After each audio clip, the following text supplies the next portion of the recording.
bitta o'zimizni o'zbek akani oldiga nima deydi, u odam bir katta harfli odam. Oldiga keldik. Hozir hayron qolasizlar. O'rtoqlar bilan yaqinda ro'za bayrami. Kimda legendarniy akamiz, mana shu yo'lda aytdim, hozir aytdim, mana shu akamiz oldiga ikki haftaga xizmatga kelib turamiz. Nima uchun kelamiz? To'g'ri kelaverasizlar. Bizda sveji mana живой qo'ylar bor. Qo'y bozor.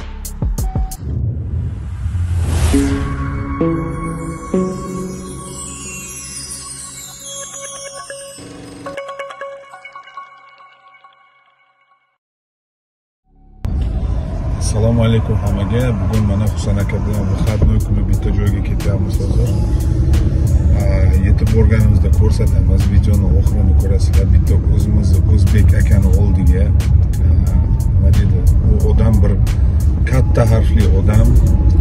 Rosa yaxshi akalar, hozir boramiz, ko'ramiz. Mehmonchilikka ketyapmiz.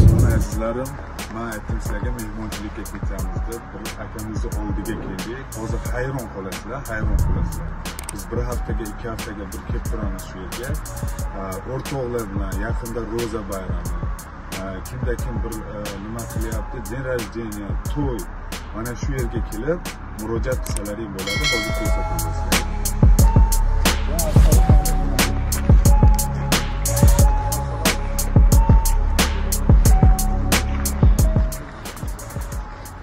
Mana shu akamiz, legendarniy akamiz, mana shu yo'lda aytdim, hozir aytdim, mana shu akamiz oldiga ikki haftaga bir marta kelib turamiz. Nima uchun kelamiz? Ko'rsating. Bu yerda mana qo'ylar bor. Qo'y.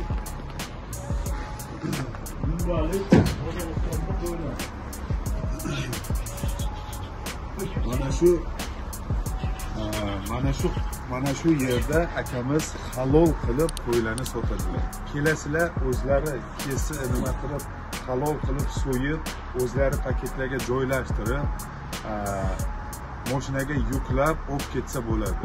Bu yerda qo'y sotiladi, qo'y. Akamizning halol mehnati, halol biznesi. Hozir biz keldik, biz ham bitta qo'yni olamizda, so'yamiz. Shu agar kimdaki mana shu rayonda bo'lsa, biz hozir Sholkovskiy rayonida, Moskvada. Navigatorga, aka navigatorga nima deb urish kerak edi? Ferma Murad deb yozsangiz, Ferma Murad. Mana shu adres chiqib keladi. 24 soat ishlaydi. 7 hafta, 1 hafta, 1 oy ishlaydi, 24 soat. O'shanga hozir kiramiz, bitta qo'yni olamiz, so'yamiz. Agar mana shu territoriyada bo'lsanglar, kelsanglar, shashlik qilib o'tirib yeymiz. Mana azizlar, qaranglar, qo'ylar kam qolgan, lekin har hafta akamiz qo'ylarni olib keladi betga olib kelib shu yerdan butun Moskvaga sotadi. Hozir mana bitta bilmayman qancha ham qo'ydi. Bugun erta bu sotiladi, yana olib kelishadi. Так что постоянно qo'y bor. Aka keling bu yerga bir ikki og'iz gapingizni gapiring. Biz obunachilarimizga bir to'g'ri kelaverasizlar. Bizda sveji mana живой qo'ylar bor. Qo'y bozor.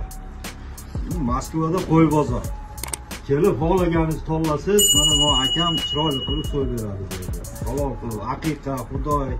Endi kim 5-10 ta bo'lib shashlik qilsanglar, sveji mana sizlarga mana xohlagan qo'y bor. Dumbali. Shu bir haftaga bir marta o'rtoqlar bilan bitta yig'ilishib, bitta qo'y olib, mana shu bronjoga borib bir dacha pachada bitta shashlik qilib o'tirganga hech nima yetmaydi. O'shaning uchun biz ham keldik, biz ham. Bu reklama emas, bu sizlarga просто ko'rsatyapman, что mana shu yerda shu narsani topsa bo'ladi.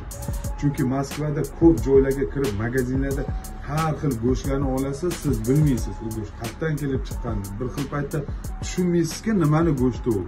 Chunki mazasi yo'q. Bu akamizda kelib, xohlaganingizni tanlab, o'zingiz so'yib, o'zingiz mana shu yerda nima deydi? Bu paketlarga solib, mashinaga yuklab olib ketasiz, mazza qilib shashlikni qilib yeysizlar. Hammaga rahmat.